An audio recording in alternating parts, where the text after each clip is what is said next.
my name is Craig, and in this episode of Gimme 2 Minutes, we're going to be looking at parentheses, or round brackets, square brackets, and ellipses.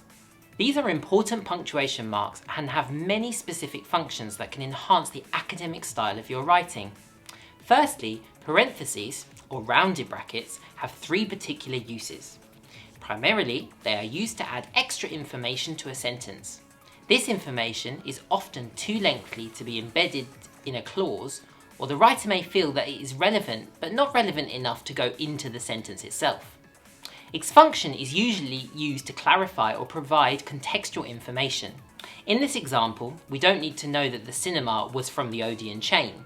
However, the writer has included maybe because this detail will have relevance for the readers of the sentence.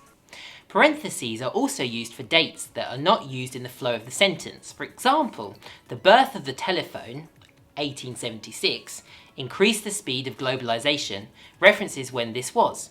Equally, this sentence could also be written as, in 1876, the birth of the telephone increased the speed of globalization, where no brackets are used. The choice is yours. Finally, parentheses are used to mark off citation information from the rest of the sentence, and also act as a marker of the end of the quotation of a source or refer directly to the author of a sentence. For example, Smith, 1998-23, believes that this is incorrect.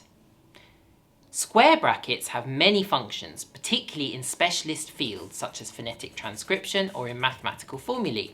However, in academic writing, you're most likely to come across them being used to signal the deletion of the part of a quotation, such as in this example.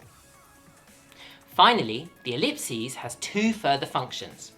Commonly, particularly in fiction or news reporting, it can be used to mark suspense. For example, after words such as, suddenly, I saw her true self.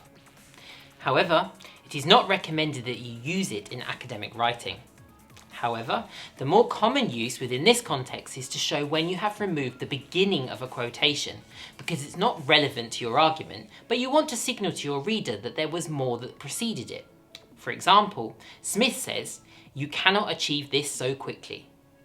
Thank you for watching. Do not forget to subscribe to watch more videos and visit our website for more information. Good luck with your assignment.